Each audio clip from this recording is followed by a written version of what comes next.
क्या आपको during pregnancy thyroid हो गया है और आपको समझ नहीं आ रहा है कि ये थायराइड कैसे हो गया, या आपको पहले पता नहीं था कि आपको थायराइड है और आपको ड्यूरिंग प्रेगनेंसी पता चला है कि आपको थायराइड हो गया है।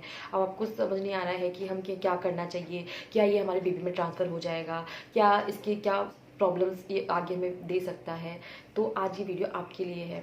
ये जो भी मैं इस वीडियो में बताऊंगी वो मेरे एक्सपीरियंस के थ्रू बताऊंगी, क्योंकि ड्यूरिंग प्रेगनेंसी मुझे भी थायराइड हो गया था और मैं अपना जो एक्सपीरियंस है और क्या क्या इसमें चीज़ें होती है, तो आज हम ये डिटेल में डिस्कस करेंगे कि इसमें क्या क्या होता है और क्या नहीं होता है। मेरा नाम राजेश्वरी है और मेरा जो बेटा है वो 4.5 साल का हो गया है और उसे थायराइड की प्रॉब्लम नहीं है। तो ये भी वेरी करता है कि अगर आपका जो थायराइड अगर कंट्रोल्ड है तो आपके बीच में ये ट्रांसफ़र नहीं होगा। तो पहले हम डिस्कस करेंगे कि थायराइड आखिर होता क्या है और ये क्या चीज़ है और कितना इम्पॉर्टेंट है ये ड्यूरिंग प्रेगनेंसी कंट्रोल्ड होना।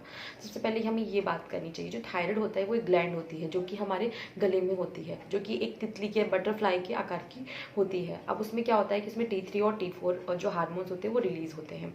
अगर जो T4 है अगर वो रिलीज़ होना कम हो जाता है या वो हार्मोन्स कम प्रोड्यूस करता है, तो वो उससे क्या होता है कि हमारे जो शरीर का जो बैलेंस होता है वो ज़्यादा गड़बड़ा जाता है और उसकी वजह से जो हमारे शरीर में TSH का लेवल है वो एकदम से बढ़ जाता है। जब हमारे शरीर में TSH का लेवल बढ़ जाता है और T4 कम हार्मोन्स कम प्रोड्यूस करता है, तो उसे एक थायराइड की कंडीशन बोली जाती है जो कि हाइपोथायराइडिज्म कहलाते हैं, जिसे बेसिकली मोटा होने वाला थायराइड भी कहा जाता है।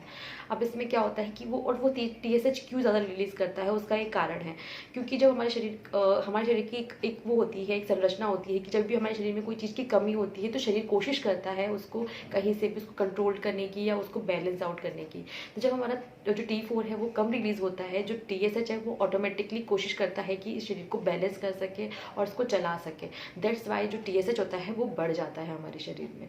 और इसी का जब उल्टा होने लग जाता है, जब जो T4 है वो ज़्यादा रिलीज होता है, देन उस टाइम पे TSH का लेवल घट जाता है और वो हाइपरथायराइडिज्म की कैटेगरी में आ जाता है, जिसे कि पतला होने वाला थायराइड कहा जाता है। ये बहुत रेयर होता है बट ये बहुत ज़्यादा डेंजरस होता है। और जो हाइपोथायराइडिज्म होते हैं जिसे मोटा होने वाला कहा जाता है, कॉमनली आजकल ज़्यादातर लोगों में पाया जाता है। तो ये दोनों आपको डिफ्रेंशिएट समझ आ गया कि ये क्या होता है और ये हमारे शरीर की पूरी बैलेंस करता है, जैसे कि हमारा मेटाबॉलिज्म हो गया, हमारे शरीर में कितनी एनर्जी कहाँ पहुँचानी है वो हो गया, हमारी स्किन, नेल्स, मतलब जितनी भी हमारे अंदर जो चल रही है वो सबको कंट्रोल करता है। क्योंकि ये जो हार्मोन्स है ये अपने हमारे जो मस्तिष्क से वहाँ से रिलीज़ होता है, तो ये हमारे शरीर को में जितना भी उसके जो भी कार्य होते हैं, जो भी इसके वर्क होते हैं, उसको कंट्रोल करने की कोशिश करता है और उसको अच्छे से मैनेज करता है। तो ये मेनली थायराइड का काम होता है। नेक्स्ट हम बात करेंगे कि क्या ये डेंजरस है, क्या हमें मतलब इससे डरना चाहिए, क्या हमें करना चाहिए। तो मैं आपको बता दूं कि आपको लग रहा है कि अगर आप प्रेग्नेंट है और आपको अब डिटेक्ट हो चुका है कि आपको थायराइड है, तो क्या मेरी बेबी को कोई प्रॉब्लम हो सकती है। तो मैं आपको एक बात बताना चाहती हूँ कि आपको अगर थायराइड है और आप प्रेग्नेंट है, तो बस आप ये कोशिश करें कि वो कैसे भी करके कंट्रोल में रहे। अगर वो कंट्रोल में है थायराइड, तो आपको कोई प्रॉब्लम फेस नहीं करनी पड़ेगी।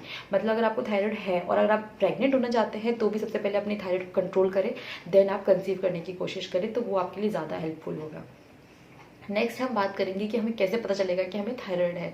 तो ऑलरेडी पता ही होगा कि हमारा एक ब्लड टेस्ट होता है जिसमें T4, T3 और TSH का जांचा जाता है, उनको चेक करके बताया जाता है कि आपको थायराइड है या नहीं है। नेक्स्ट हम बात करेंगे कि हमें थायराइड के क्या क्या लक्षण देखने को मिलते हैं। अगर आप नॉर्मली ऐसे हो, आपको समझ नहीं आ रहा है कि क्या मुझे थायराइड है या नहीं है, तो मैं आपको कुछ लक्षण दिखाती हूँ, पर ये भी वेरी करती है वुमेन टू वुमेन। मतलब जैसे किसी को ये सारे सिम्टम होंगे, किसी को 1-2 होंगे, किसी को बिल्कुल नहीं होंगे।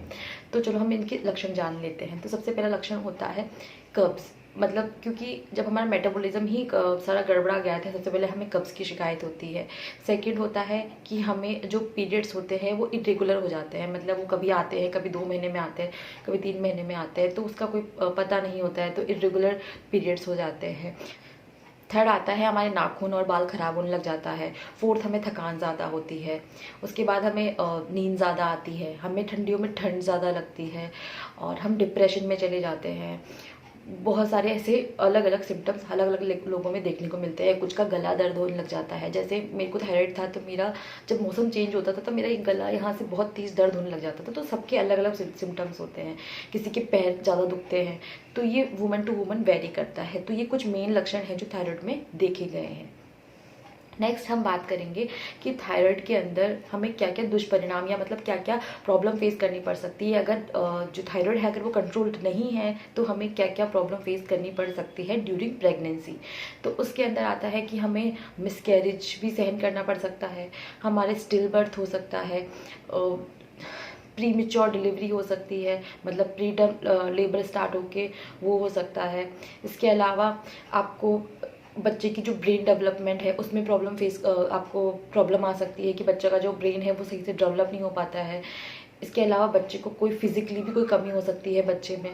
तो ये सारे चीज़ें कुछ भी बच्चे में हो सकता है अगर आपका थायराइड कंट्रोल नहीं है, क्योंकि जो थायराइड ग्लैंड होता है उसमें वो सीधा जो अपना दिमाग होता है मस्तिष्क से कनेक्टेड होता है। वो मस्तिष्क के एक निकलने वाला एक हार्मोन होता है जिससे कि हमें हमारे शरीर को कितनी ऊर्जा पहुंचानी है। तो हमारे जो न्यूरॉन्स होते हैं माइंड के उन पे भी मतलब इफ़ेक्ट हो सकता है बच्चे के। तो ड्यूरिंग प्रेगनेंसी हमें कोशिश करनी चाहिए कि हमारा थायराइड कंट्रोल्ड हो। अगर हमारा थायराइड कंट्रोल है तो हमें कोई भी प्रॉब्लम फेस नहीं करनी पड़ेगी।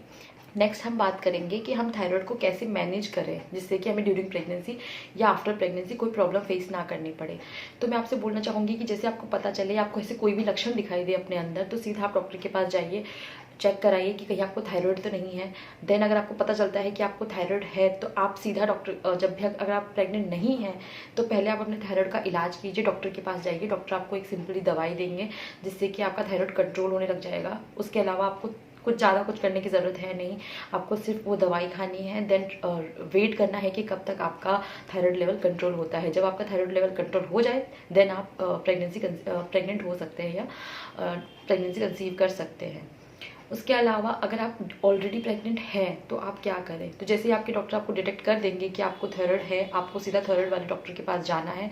देन उनको समझाना है कि मैं प्रेग्नेंट हूँ और मुझे थायराइड भी है, और अपनी रिपोर्ट्स जो ब्लड टेस्ट होता है वो उनको दिखाना है। देन वो उसके अनुसार आपकी जो डोजेज है वो सेट कर देंगे। मतलब अगर आपको पहले से है तो भी वो आपको दिखाना ज़रूरी है डॉक्टर को कि हाँ मैं प्रेगनेंसी के दौरान, और अगर आपको ड्यूरिंग प्रेगनेंसी ही आपको पता चला है तो भी आपको डॉक्टर के पास जाना चाहिए थायराइड के, और उनको बताना चाहिए कि मेरा ये लेवल है, और उसी अनुसार वो आपके डोज मतलब मैनेज करेंगे। कि अगर आपके पहले, जैसे आपको पहले है तो पहले अगर आपको कम देने पड़ रही है तो शायद आपके डोज बढ़ाने तक पड़ सकते हैं। क्योंकि जो शुरू के 3 महीने होते हैं उसमें बच्चे का जो ब्रेन, उसके डेवलपमेंट और जो उनके हाथ पे जो बनते हैं उनका आधा शरीर ज़्यादा शरीर बन चुका होता है। तो शुरू के 3 महीने भी आपको बिल्कुल लापरवाही करने की ज़रूरत नहीं है। आपको डॉक्टर को बताना है कि आपको थायराइड है, बिल्कुल देर नहीं करनी। जैसे आपको पता चले कि आप प्रेग्नेंट है और आपको थायराइड है, आप सीधे डॉक्टर के पास जाइए और उनसे सारी चीज़ें डिस्कस कीजिए, उन्हें खुल के बताइए कि आपको क्या क्या प्रॉब्लम्स है। नेक्स्ट हम बात करेंगे कि उसकी दवाई हमें कैसे लेनी चाहिए और वो सुबह खाली पेट ही क्यों दी जाती है। तो सबसे पहले ये बता देती हूँ कि जो थायराइड की दवाई होती है वो एक छोटी सी, वो एक दवाई नहीं बल्कि वो एक हार्मोन्स होता है जो कि एक आर्टिफिशियल हार्मोन्स बनाया जाता है, क्योंकि हमारे अंदर T4 कम रिलीज हो रहा है। तो जब हमें वो गोली दी जाती है तो वो जब हम खाने के साथ या खाने से जैसे उसी गोली को लेकर अगर हमने खाना खा लिया है तो उसका जो अब्जॉर्प्शन होता है वो कम हो जाता है, तो उसका फिर असर हमें कम दिखता है। तो आपको हमेशा वो गोली सुबह खाली पेट लेनी है और उसके 1 घंटे बाद ही कुछ खाना है। अगर आप उससे पहले खा लोगे तो उसका जो अब्जॉर्प्शन है दवाई का वो कम हो जाएगा और वो इतनी इफेक्टिव नहीं रहेगी। तो आप कभी भी आपकी दवाई के साथ, दवाई जब भी ले उसके बाद 1 घंटे बाद ही कुछ खाएं। सेकेंड चीज़ आती है कि आप अपनी दवाई के साथ कोई और दवाई ना लें। जैसे कि कई बार ऐसा होता है कि हमें during pregnancy iron and calcium की दवाई दी जाती है, या आप कुछ और भी दवाइयाँ लेते हो जैसे आपको कोई और प्रॉब्लम है। तो आप कभी भी जो आपकी थायराइड की दवाई होती है उसके साथ कोई भी दवाई ना लें। थायराइड की दवाई के बाद आप कम से कम 3-4 घंटे का गैप दे के बाद ही कोई दूसरी दवाई ले। वरना क्या होता है कि उस दवाई के कारण भी उस दवाई का अब्जॉर्प्शन नहीं होता है। मतलब कुछ दवाइयाँ ऐसी होती है कि अगर दोनों को तीनों को साथ ले लिया जाए तो दवाइयों का अब्जॉर्प्शन अपने शरीर में ढंग से नहीं होता है। तो आपको इस चीज़ का भी ध्यान रखना है कि अगर आपको कैल्शियम, ये कुछ दवाइयाँ लेनी है आयरन की, तो आप उनको, अगर आपकी जितनी भी आपको दवाइयाँ दी गई है आप उनको हमेशा गैप में लें। मतलब हर दवाई के बाद 2-3 घंटे का गैप दें, अदरवाइज वो दवाई काम ही नहीं करेगी। और ड्यूरिंग प्रेगनेंसी या नॉर्मली भी हमें ये लगता है कि यार ये दवाई एक बार खा लो, सारा झंझट मिट लो, पर ऐसा नहीं करना चाहिए क्योंकि ऐसा करने से वो दवाइयों का असर ही नहीं होगा और प्रॉब्लम भी हो सकती है आपको। तो आप इस चीज़ का भी ध्यान रखें जब भी आप दवाई लें। अब नेक्स्ट हम बात करेंगे कि हमें थायराइड का चेक कितने महीने बाद करवाना चाहिए, चाहे वो ड्यूरिंग प्रेगनेंसी हो या वो विदाउट प्रेगनेंसी। हमें थायराइड का टेस्ट कितने दिनों बाद करवाना चाहिए। तो अगर आप नॉर्मली आपके डॉक्टर्स आपको बता ही देंगे कि आपको कितने महीने बाद कराना है, लेकिन प्रेगनेंसी के अंदर आपको हर ट्राइमेस्टर में थायराइड का टेस्ट करवाना बहुत ज़रूरी है, क्योंकि जब हमारा थायराइड जो हमारा ट्राइमेस्टर चेंज होता है उसके बाद हमें थायराइड का टेस्ट ज़रूर करवाना चाहिए। तो अगर आप प्रेग्नेंट हैं तो आपको हर 3 महीने में एक बार थायराइड का टेस्ट ज़रूर करवाना चाहिए, ताकि आपको पता चल सके कि आपका थायराइड कंट्रोल्ड है या नहीं है। और आपका इच्छा हो तो आप हर 1 महीने या 2 महीने में भी करवा सकती है, या आप पे डिपेंड करता है, लेकिन आप 3 महीने में एक बार तो ज़रूर करवाएं, क्योंकि ड्यूरिंग प्रेगनेंसी हमारे हार्मोन्स बहुत ज़्यादा चेंज हो रहे होते हैं, तो पता नहीं चलता है कि कब आपका थायराइड लेवल बढ़ जाए। तो आप हर महीने भी करवा सकते हैं, 2 महीने में भी करवा सकते हैं, लेकिन आपको 3 महीने में तो मस्ट करवाना है। पहले ट्राइमेस्टर में, सेकेंड ट्राइमेस्टर में और थर्ड ट्राइमेस्टर में आपको ये करना है। नेक्स्ट हम बात करेंगे कि ड्यूरिंग प्रेगनेंसी हमारा थायराइड लेवल कितना होना चाहिए, मतलब हमारा थायराइड लेवल ही कितना होना चाहिए ड्यूरिंग प्रेगनेंसी, ताकि वो हमारे लिए सेफ हो। तो वैसे हमारा जो थायराइड लेवल होता है वो 2.5 से 5 का लेवल सही होता है, लेकिन ड्यूरिंग प्रेगनेंसी जब आप प्रेग्नेंट होने वाले हो तो आपका 1 से 2 या 2 से 3, मतलब 1 से 3 के बीच में होना हो तो आपका बहुत अच्छा होगा। आपको कोई भी दिक्कत नहीं फेस नहीं करनी पड़ेगी। तो आप ज़रूर से अपने जो थायराइड का लेवल है ज़रूर चेक करवाएं। तो आपका अगर थायराइड 1 से 3 के बीच में है तो आप एक सेफ जोन में हैं, आपको कोई भी प्रॉब्लम फेस नहीं करनी पड़ेगी। नेक्स्ट हम बात करते हैं कि क्या जो थायराइड होता है वो हमारे बच्चे में ट्रांसफ़र हो सकता है, क्या वो होता है और क्या मेरे बच्चे में ट्रांसफ़र हुआ है। तो मैं आपको बता दूं कि जो थायराइड की जो प्रॉब्लम है वो डिपेंड करता है, कभी होती है कभी नहीं होती है। जैसे मेरे बेबी में ये प्रॉब्लम नहीं हुई थी, और जब भी आप ये टेस्ट करवाएं तो आप पहले जो कुछ दिन होते हैं, जैसे कि बच्चा जब डिलीवरी होती है हमारी, तो सबसे पहले थायराइड का टेस्ट भी किया जाता है अगर माँ को थायराइड है तो। बट कई बार ऐसा होता है कि वो बच्चे में डिटेक्ट हो जाता है, क्योंकि उस टाइम ज़्यादातर हार्मोन्स माँ के ही बच्चे में जाते हैं, दैट्स वाई हो सकता है। लेकिन आप जब बच्चा 4 मतलब साल भर या 8 महीने का हो जाए देन आप उसका टेस्ट ज़रूर करवाएं। जब उस टेस्ट के अंदर अगर डिटेक्ट हो कि आपके बेटे को थायराइड है मीन्स है, और अगर नहीं है तो आपके लिए बहुत अच्छी बात है कि आपको बेबी को थायराइड नहीं हुआ है। तो ये डिपेंड करता है, वेरी करता है कि आपके बच्चे को थायराइड हो भी सकता है और नहीं भी हो सकता है। मेरे केस में मेरे बेटे को थायराइड नहीं हुआ था, उसका जब उसके 2-3 दिन में जब उसका थायराइड का टेस्ट हुआ था तब भी उसकी थायराइड डिटेक्ट नहीं हुआ था। फिर मैंने उसके साल भर बाद फिर से उसका थायराइड का टेस्ट करवाया था, उसमें भी उसका नॉर्मल आया था। तो ये वेरी करता है कि अगर आपका ड्यूरिंग प्रेगनेंसी कंट्रोल्ड है थायराइड तो आपको और आपके बेबी को आगे जाके कोई प्रॉब्लम फेस नहीं करनी पड़ेगी। नेक्स्ट हम बात करेंगे कि हमें थायराइड के दौरान हमें क्या ऐसी चीज़ें करनी चाहिए ताकि हम उस थायराइड को नेचुरली, मतलब हम दवाई तो ले ही रहे हैं और हम क्या कर सकते हैं जिससे कि हम उसे कंट्रोल कर सकते हैं। तो उसके अंदर सबसे पहले आता है कि आप जितना हो सके एक्टिव रहे, आप जितना हो सके घूमें, क्योंकि जो थायराइड होता है उसका इम्पैक्ट हमारे हार्ट बीट पे भी पड़ता है। तो अगर आप जितना हो सके अगर आप घूमेंगी, एक्टिव रहेगी तो वो आपके लिए बहुत ज़्यादा हेल्पफुल होगा। ड्यूरिंग प्रेगनेंसी वैसे भी घूमना अच्छा होता है, और अगर आपको थायराइड है तो आपको मस्ट है कि आपको घूमना चाहिए। सेकंड आता है कि आपको करें कि आप मेडिटेशन कीजिए, आप जितना हो सके शांत रहने की कोशिश कीजिए।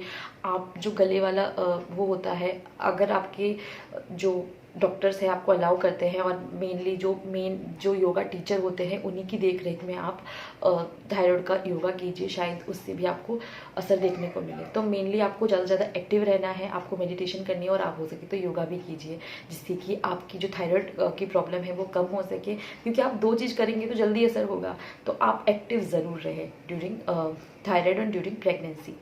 Last but not the least, क्या हमें बहुत ज़्यादा टेंशन लेने की ज़रूरत है ड्यूरिंग प्रेगनेंसी अगर हमें थायराइड है तो मेनली ये बात है कि आप जितना रिलैक्स रहेंगी, और अगर आपका थायराइड लेवल कंट्रोल में है तो आपको कोई टेंशन लेने की ज़रूरत नहीं है। बट अगर आपका थायराइड लेवल कंट्रोल नहीं है तो आपको बिल्कुल कोशिश करनी चाहिए कि वो थायराइड कंट्रोल्ड हो। वो आप डॉक्टर से कंसल्ट कीजिए, आप अपने आप को एक्टिव रखने की कोशिश कीजिए, आप मेडिटेशन कीजिए, अपने आप को शांत रखिए। तो वो सब चीज़ें आपकी हेल्प करेंगे आपके थायराइड लेवल को कंट्रोल होने में। और अगर आपका थायराइड लेवल कंट्रोल्ड है तो आपको कोई भी प्रॉब्लम फेस नहीं करनी पड़ेगी। तो और ये भी होता है कि ज़्यादा कॉम्प्लिकेशन तो फेस नहीं करनी पड़ेगी। तो आप अपने आप को अपना ध्यान रखिए, अपना ख्याल रखिए, और दवाइयाँ टाइम पे लेते रहिए। कभी भी अपनी दवाई नहीं छोड़नी है। जब आपकी प्रेगनेंसी डिलीवरी हो जाए उसके बाद भी आपको थायराइड की दवाई कभी भी नहीं छोड़नी है, जब तक आपका थायराइड लेवल कंट्रोल नहीं हो। ये थी आज की वीडियो। आई होप आपको सब कुछ क्लियर हो चुका होगा कि अगर आपको थायराइड है तो आपको किन चीज़ों का ध्यान रखना चाहिए और किस तरह से आप इससे डील कर सकते हैं। Thank you.